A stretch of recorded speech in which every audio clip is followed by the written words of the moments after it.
여러분 뵙고 싶었습니다. 이렇게 우리 성도님들 얼굴을 마주하며 찬양하고 기도하고 말씀 전하려고 하니까 이제 살 것 같습니다. 막 가슴이 막 벅차오릅니다. 여러분들도 좋으시죠? 함께 예배드림이 얼마나 큰 기쁨이요 감사한 것인지 깨닫는 소중한 시간이었습니다. 이 귀한 현장 예배의 시간을 우리 모두 소중히 여기며 이 예배의 자리를 잘 지켜나가시는 저와 여러분 되시기를 간절히 소망합니다. 오늘은 느헤미야 이야기를 하려고 합니다.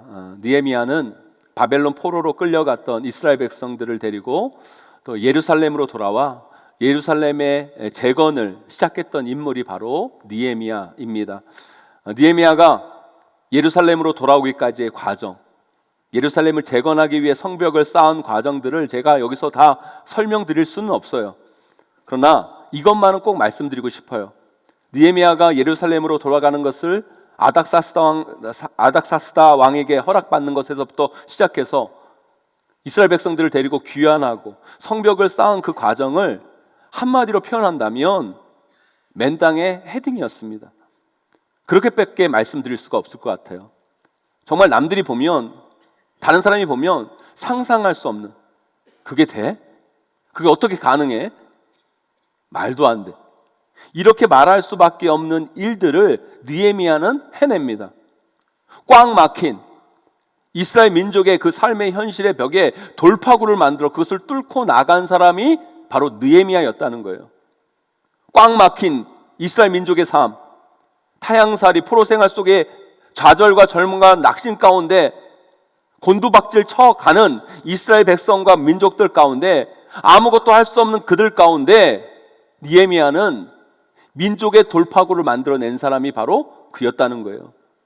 그는 바벨론 아닥사스 왕에게 예루살렘으로 돌아가는 것을 허락받았고 귀환했고 또 귀환해서 예루살렘 성벽 재건의 위대한 52일의 역사를 만들어냈어요. 그 원동력이 뭘까요? 그 힘이 뭘까요? 무엇이 그것을 가능케 했을까요? 물론 하나님이 하셨죠. 하나님이 느헤미야를 통해 일하셨습니다. 그런데 느헤미야가 도대체 어떻게 했기에, 무엇을 통해, 그를 통한 하나님의 역사가 가능했을까? 하나님은 느헤미야의 어떤 모습을 보고 그를 통해 일하셨을까? 우리는 오늘 말씀을 통해 그것을 깨달아 알아야 돼요. 우리는 그 과정을 볼 수 있어야 합니다. 사랑하는 성도 여러분, 지금 우리 삶 어찌 보면요 꽉 막혀 있어요. 뭔가 돌파구가 보이지 않습니다. 바닥으로만 곤두박질 쳐 가는 것처럼 보이는 것이 우리의 인생, 우리의 삶, 우리의 현실이에요. 그렇다면 이때 우리는 느헤미야의 삶과 사역을 좀 들여다봐야 돼요. 그래야 우리도 이렇게 꽉 막힌 삶 가운데 하나님이 원하시는 삶의 돌파구를 만들어 낼 수 있습니다. 오늘 말씀을 통해 느헤미야가 이스라엘 민족 가운데 만들어낸 그 삶의 돌파구, 그것을 우리 성도님들과 함께 찾아보려고 합니다. 왜요? 우리에게도 이런 삶의 돌파구가 이 시대 가운데 꼭 필요하기 때문이에요. 오늘 말씀 잘 들으셔서 꽉 막혀있는 우리의 삶, 우리의 생업, 우리 가정 가운데 하나님이 원하시는 멋진 돌파구를 만들어내시는 저와 여러분, 우리 용인제일교회가 되기를 주님의 이름으로 간절히 축원합니다. 꽉 막힌 우리 삶의 돌파구를 만들어내기 위해서는요, 첫 번째로 하나님의 은혜를 받으셔야 됩니다. 성경에 나오는 3대 부흥 스토리가 있어요. 3가지 부흥 스토리가 있는데, 하나는 그 어둠의 사사기 시대를 끝내고 이스라엘 국가를 여는 사무엘의 미스바 대부흥이 있고요, 오늘 말씀에서 나오는 포로 시대에서 벗어나 다시 예루살렘 시대를 여는 느헤미야 수문화 부흥이 있고요, 마지막으로 새로운 교회 시대를 여는 오순절 마가 다락방 부흥이 성경에 나오는 3대 부흥의 스토리예요. 오늘 말씀에 나오는 이 수문화 부흥, 이 부흥은 어디서부터 시작됐는지 여러분 아십니까? 여러분, 바로 이 느헤미야부터 시작된 거예요. 느헤미야 1장에서 예루살렘이 황폐하게 되었다는 소식을 동생 하나니야로부터 듣습니다. 그것을 듣고 뭘 합니까? 금식하며 기도하기 시작해요. 그 느헤미야의 기도, 느헤미야가 기도할 때 하나님의 엄청난 은혜가 느헤미야에게 임하는 거예요. 오늘 말씀의 이 수문화 부흥은 바로 느헤미야의 이 기도에서부터 시작된 거예요. 느헤미야의 기도 가운데 임한 하나님의 은혜가 느헤미야의 삶과, 아니 이스라엘 민족 전체를 송두리째 바꿔버립니다. 그래서 느헤미야가 그 마음에 벅차오르는 그 하나님이 주시는 그 말씀을 부여잡고 이스라엘 백성들을 데리고 예루살렘까지 오잖아요. 그곳에 와서 그 놀라운 성벽 재건의 사역을 마치고 그 속에서 부어진 하나님의 은혜를 이스라엘 백성들과 공유하고자 모인 것이 바로 이 수문합 부흥의 역사였던 거예요. 사랑하는 성도 여러분, 우리가 은혜 받으면 여러분 인생 가운데 어떤 일이 벌어지는 줄 아십니까, 여러분? 오늘 본문 말씀 1절에서 12절에 보면 은혜 받고 그 마음 가운데 그 10년 가운데 부흥이 일어나면 어떤 일이 벌어지는가를 오늘 말씀을 통해 우리는 알 수 있어요, 여러분. 오늘 말씀에 그것이 다 기록되어 있어요. 은혜 받으면 제일 먼저 말씀이 들려집니다. 이게 정말 중요한 거예요. 은혜 받았다는 것의 시작은 바로 말씀이 들려지는 것에서 시작되는 거예요. 여러분, 오늘 예배를 통해 은혜 받기 원하세요? 말씀이 들려주셔야 돼요. 말씀에 갈급함이 생기고 그전에는 뭔 말인지 몰랐던 말씀이 들려지고 전혀 가슴에 다가오지 않았던 말씀이 이제는 호소력 있게 들려지는 것, 거기에서 우리의 은혜는 시작되는 거예요, 여러분. 느헤미야가 그랬잖아요. 그전에도요, 예루살렘을 황폐했어요. 그 소리를 들었을 때 그 귀에 들려지지가 않았어요. 그러나 동생 하나니아를 통해 들려진 그 하나님의 말씀을 듣고 은혜를 받아요. 예루살렘을 바라보며 통곡하시는 그 하나님의 소리가 이제서야 들려진 거예요. 거기서부터 느헤미야의 마음이 뜨거워진 거죠. 거기서부터 이스라엘의 귀환이 시작된 거예요. 그리고 오늘 말씀을 계속 보면 예배 회복이 일어납니다. 6절 말씀에 보면 온 백성이 몸을 굽혀 얼굴을 땅에 대고 여호와께 경배하는 그 모습, 이게 바로 예배 회복이거든요. 은혜 받으면 예배 회복이 일어납니다. 그리고 또 은혜 받으면 눈물의 회복이 일어나요. 9절에 보면 이런 말씀이 있습니다. 백성이 율법의 말씀을 듣고 다 우는지라. 백성들에게 눈물의 회복이 일어납니다. 이게 은혜예요. 아까 찬양 드릴 때 우리 성도님들 보니까 곳곳에서 울면서 찬양하시는 분들이 계시더라고요. 여러분, 우리가 은혜 받으면 눈물의 회복이 일어나요. 마지막으로 은혜 받으면 기쁨의 회복이 일어납니다. 10절 말씀 끝에 보면 여호와로 인해 기뻐하는 것이 너희의 힘이니라. 은혜 받으면 기쁨이 막 생기고요, 그게 우리의 삶의 힘이 되는 거예요. 여러분, 오늘 예배 나와서 여러분 기쁘시죠? 은혜 받은 거예요. 여러분, 사랑하는 성도 여러분, 우리 삶의 돌파구를 마련하기 위해 가장 시급한 게 뭔지 아세요? 가장 먼저 해야 할 것이 뭔지 아십니까? 은혜 받는 거예요.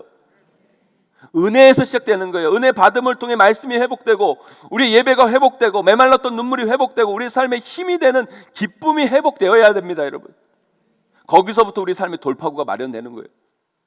느헤미야의 삶의 돌파구, 이스라엘 백성들의 그 민족의 삶의 돌파구는 바로 느헤미야의 은혜 받음에서 시작된 거예요. 그걸 지금 이스라엘 백성들과 나누고 있는 거죠. 저는 우리 용인제일교회 예배를 통해 하나님이 주시는 이 은혜가 여러분의 삶과 가정과 생활 가운데 부어지기를 소망합니다. 말씀이 회복되고 예배가 회복되고 눈물이 회복되고 기쁨이 되살아나는 예배, 이 은혜를 받아야 돼. 이제 우리가 함께 모여 예배하게 됐는데요, 부디 수문앞 광장에 모였던 이스라엘 백성들에게 부어졌던 그 은혜, 그 놀라우신 은혜, 이 글로리 센터 예배 가운데, 그리고 여러분 각자 한 사람 한 사람 가운데 놀랍도록 부어지게 되기를 주님의 이름으로 간절히 축원합니다. 그런데요, 우리는 은혜 받는 것으로만 끝나면 우리 삶의 돌파구들은 만들어지지 않아요. 그건요, 시작이지 완성이 아니에요. 은혜 받는 건 이제 시작이에요. 어찌 보면 하나님의 은혜를 받았다는 것은 감정에서 시작하지만 거기서 완성되어지는 것이 아닙니다. 하나님의 진짜 은혜는 감정에서 시작해서 삶에서 완성되어지는 거예요. 그래서 진짜 은혜는 삶으로 보여지는 거예요. 우리가 은혜 받고 우리 마음이 막 뜨거워서 막 눈물이 나고 기쁨이 막 차오르면 두 번째는요, 우리가 해야 할 것을 깨닫게 됩니다. 이걸 다른 말로 하면 하나님의 지혜가 생기는 거예요. 그러니까 우리 삶의 돌파구를 만들려면 첫째는 하나님의 은혜를 경험해야 되고 두 번째는 하나님의 지혜가 있어야 돼요. 하나님은요, 은혜 받는 자들에게 지혜를 주십니다. 은혜를 받으면 이제 내가 뭘 해야 할지, 어떻게 해야 할지 깨닫게 하시는 거예요. 지혜를 주세요, 여러분. 중요한 건 뭔지 아십니까, 여러분? 그걸 행하는 거예요. 그걸 해보는 거예요. 근데 그걸 하기가 쉽지 않아요. 그래서 대부분의 크리스찬들은 그냥 감정적 은혜에서만 다 끝나버려요. 그러면서 맨날 하는 소리가 은혜 받아도 소용없네? 그런 이야기를 하는 거예요. 그렇게 감정적 은혜로 끝나니까 소용이 없는 거예요. 그게 아니에요. 말씀이 들려지고 예배가 회복되고 눈물이 나고 기쁨이 넘치면 우리 안에 지혜가 생겨요. 하나님이 하라는 것이 우리 마음 가운데 막 불일 때 일어나는 거예요. 그걸 행하셔야 돼요. 그걸 해야 됩니다. 그때 우리 삶의 돌파구가 열리는 거예요. 그런데 그걸 우리가 잘 못해요. 왜요? 그거 하는 거 만만치가 않거든요. 그걸 하려면 손해를 감수해야 되고, 그걸 하려면 안 하던 걸 해야 되는 거고, 그걸 하려면 나의 삶을 투자해야 되고, 그걸 하려면 모험을 좀 해야 되는 거거든요. 그래서 사람들이 겁내요. 손해 날까봐, 내가 누리고 있는 이 안정이 깨질까봐. 안 하던 걸 하니까 귀찮으니까 안 해요. 못 해요. 그러니까 제자리인 거예요. 신앙생활 하면서도 이렇게 제자리 신앙생활 하는 사람들이 얼마나 많은지 몰라요. 느헤미야는 어떤 사람입니까? 비록 포로였지만, 포로인 이스라엘 사람이었지만 바벨론의 아닥사스다 왕의 최측근이었어요. 편안한 수상궁에서 지금으로 말하면 비서실장과 같은 최고의 실세, 최고의 권력자의 삶을 산 사람이 느헤미야였어요. 그런 그가 하나님의 은혜를 받은 거예요. 가슴이 막 뜨거워지고 기쁨이 차고 넘치고 눈물이 나고 예루살렘의 현실을 보며 그의 가슴이 뜨거워졌어요. 그때 하나님은 그에게 행할 것을 알려주죠. 지혜를 주세요. 아닥사스다 왕에게 가서 이스라엘 백성들을 귀환할 것을 얘기해라. 그리고 그 안정된 자리, 그 편안한 자리를 떠나 이스라엘 백성들을 데리고 예루살렘에 가서 예루살렘을 재건해라. 여러분, 이 얘기를 들은 거예요. 하나님의 그 음성이 들려진 거예요. 보통 사람이면 하겠어요, 안 하겠어요? 안 하죠. 못합니다. 왜요? 이미 느헤미야는 안정된 것을 누리고 있어요. 편안해요. 문제가 없어요. 그러나 하나님이 주신 말씀은 또 다른 도전이에요. 그것을 실행하니까 쉽지가 않아요. 근데 그 느헤미야는 그것을 실행합니까, 안 합니까? 그걸 실행합니다. 하나님께서 마음에 주신 그 지혜를 해봅니다. 그게 우리와 다른 거예요, 여러분. 우리의 은혜는 그냥 감정적인 것에 끝나요. 그냥 눈물이 나요. 기뻐요. 거기서 끝나요. 아니요, 그건 시작이에요. 그 은혜가 진짜 놀라운 역사가 되기 위해서는 하나님이 하라시는 걸 반드시 하셔야 돼요.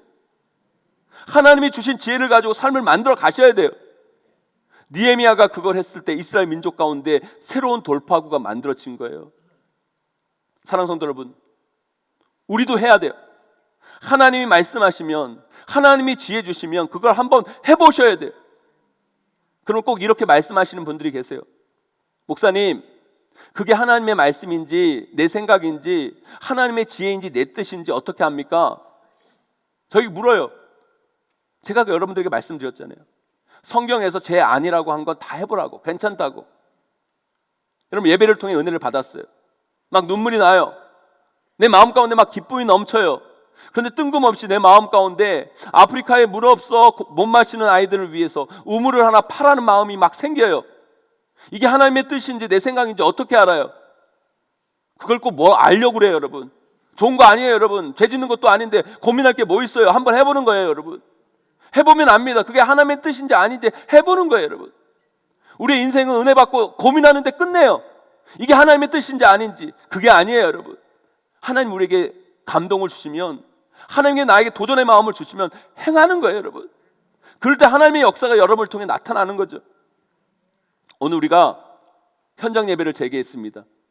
여러분, 예배 드리면서 여러분 달라진 거 못 느끼셨어요? 우리 교회 예배가 많이 달라졌죠, 여러분? 못 느끼셨어요, 여러분? 특히 영상이 많이 달라졌잖아요.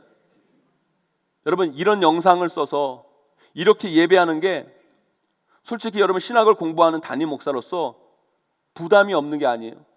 우리 교회 신학대 교수님들도 자주 오시는데 우리 교회 이 예배를 보고 그분들은 어떤 평가를 하실까? 저는요, 이렇게 예배 드리는 것이 하나님의 뜻인지 성경적인지 아닌지 저도 솔직히 분명히 몰라요. 저만 모르는 게 아니라 어떤 신학자들도 몰라요, 여러분. 하나님 앞에 서면 알게 되겠죠. 왜요, 여러분? 이런 장비가 여러분 최근에 나온 장비잖아요, 여러분. 성경 말씀에 그런 얘기가 없어요, 여러분. 그래, 안 그래요, 여러분? 그런데 제 마음 하나는 이건 확실해요, 여러분. 하나님 앞에 최고의 예배, 최상의 예배, 최선의 예배를 드리고 싶은 이 마음 하나로 하는 거예요, 여러분. 그거면 됐죠, 여러분. 성경에 뭐 이런 말 있어요, 여러분? 이런 영상을 써서 예배하지 마라. 이렇게 예배하는 걸 하나님이 내가 안 받는다. 그런 거 없잖아요. 그러면 해보는 거예요, 여러분. 여러분들은 지금요, 세계 어느 곳에서도 한 번도 드려보지 못한 예배를 지금 드리고 계세요, 여러분. 그리고 여러분들은 정말 대단한 분이고요, 엄청난 교회를 다니고 계시는 거예요, 여러분. 이 예배를 너무 쉽게 생각하지 마세요, 여러분. 제가 세계 많은 교회를 다 다녀봤지만 이런 영상으로 예배 드린 건 용인제일교회 하나예요, 여러분. 저는 제 능력만 되고 우리 교회 역량만 되면 이것보다 더한 것도 하고 싶어요. 정말 세계 최고의 예배, 어느 방송국보다 어느 극장보다 더 좋은 곳으로 하나님께 예배하고 싶은 마음이 제 마음이에요, 여러분. 하나님은요 그렇게 째째한 분이 아니에요. 우리 하나님은 그렇게 꼬장꼬장한 분이 아니에요. 우리의 마음이 하나님을 향해 있다면 우리의 어떤 모습도 우리 하나님은 받으세요, 여러분. 그러니까 두려워하지 마시고 하나님의 영광을 위해 하세요, 여러분. 도전하세요, 시도하세요. 그때 우리의 삶의 돌파구가 열려지게 되는 거예요.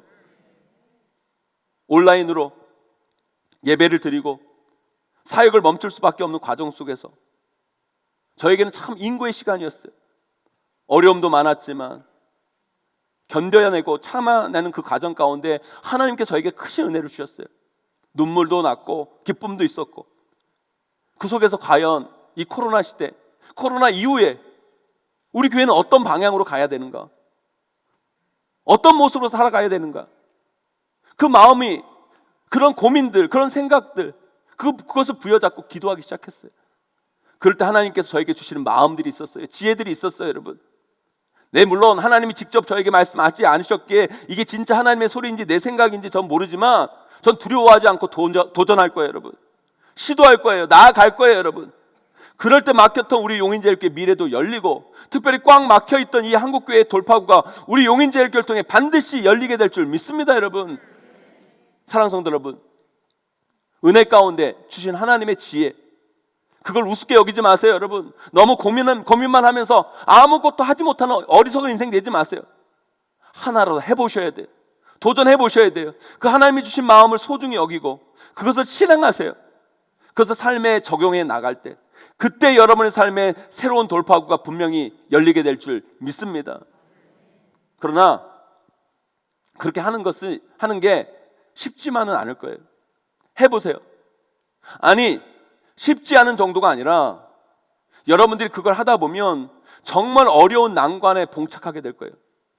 그래서 우리 삶의 돌파구를 만들어내려면 세 번째로요, 그 난관을 뛰어넘는 크신 하나님을 바라보는 믿음이 필요한 거예요. 우리가 은혜 받습니다. 기도를 하거나 예배를 드릴 때 느끼는 게 있잖아요. 막 눈물이 나고 기쁨이 생기면서 가슴이 막 뜨거워지고, 그래서 할 수 있거든이 무슨 말이냐, 믿는 자에게 능치 못함이 없느니라. 그 말씀이 막 떠올려지면서 뭐든지 하면 될 것 같고 안 될 게 없을 것 같고 그런 마음이 생겨요. 좋은 거예요. 나쁜 게 아닙니다. 그런데 막상 현장에 가면 그게 아니에요. 삶의 현장에 딱 뛰어들면 숨이 턱 막혀요. 충격이 있어요. 현장이 주는 좌절, 현장이 주는 시험, 현장에서 오는 충격이 있다는 거예요. 그걸 뛰어넘으셔야 돼요. 그런데 대부분의 크리스찬들이 그걸 못 뛰어넘어요. 그래서 새로운 삶의 돌파구가 열리지 않는 거예요. 우리가 은혜 받고 현장에 뛰어들어가서 충격을 받고 시험을 당하고 좌절을 경험할 때 빨리 정신 차려야 돼요.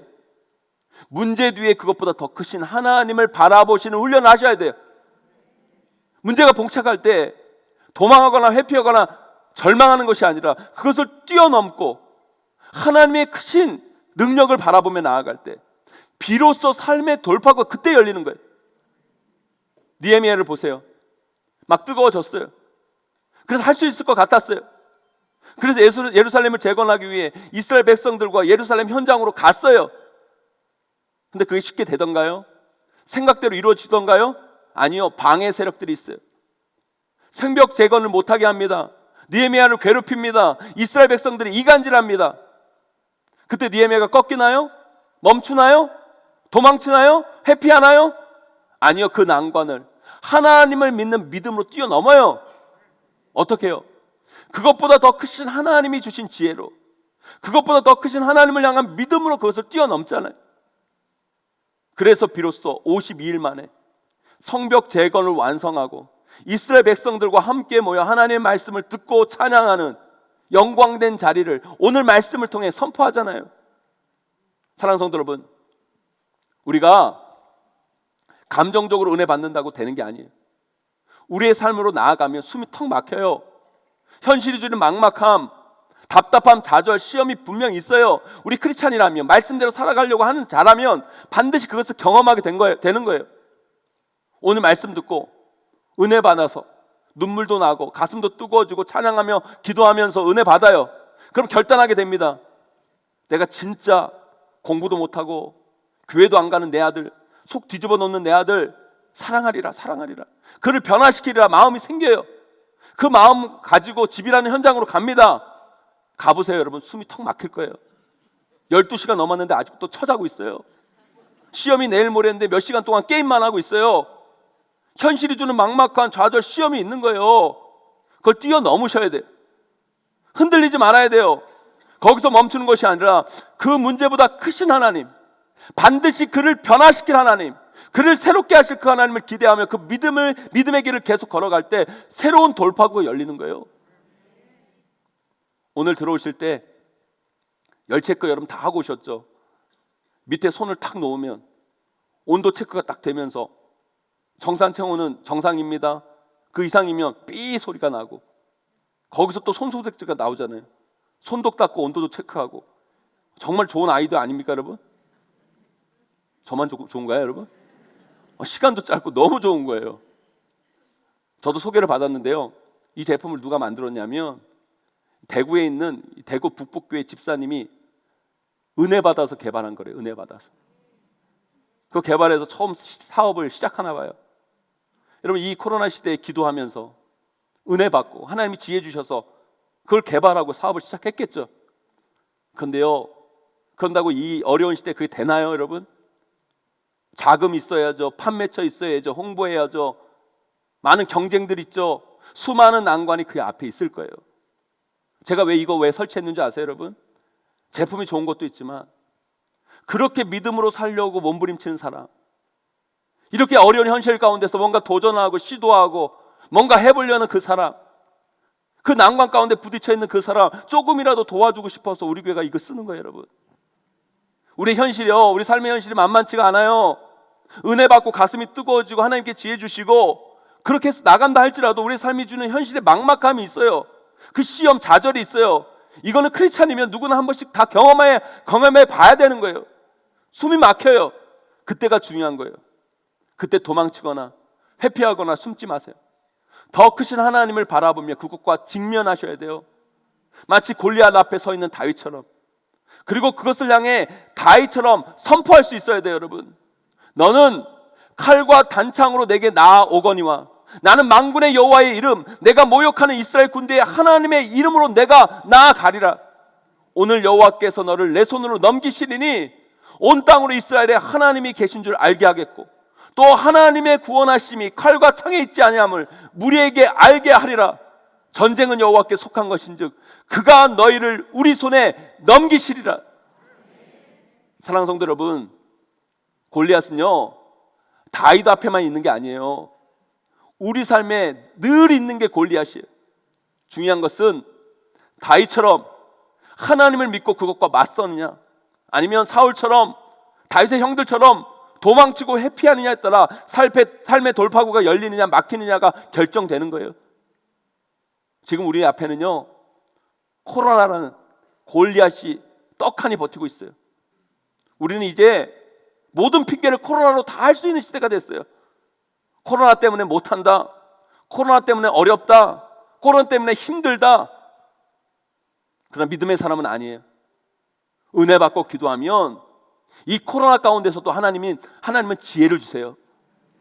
이 코로나 가운데서도 할 수 있는 지혜, 무엇을 행해야 할지, 어떻게 해야 할지 하나님께서 반드시 여러분에게 지혜를 주실 줄 믿습니다. 여러분, 그때 두려워하지 말고 시도하시고 도전해 보셔야 돼요. 여러분, 그러나 만만치가 않을 거예요.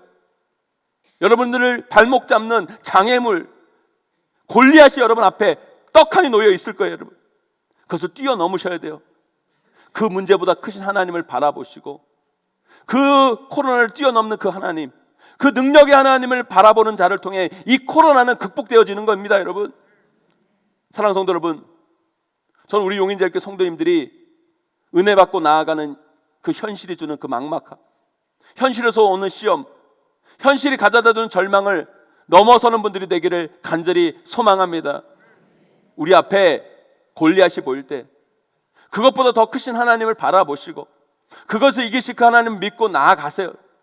그럴 때 반드시 여러분의 삶은 열리게 될 줄 믿습니다.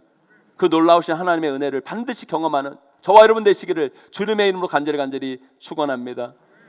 이제 말씀을 맺습니다.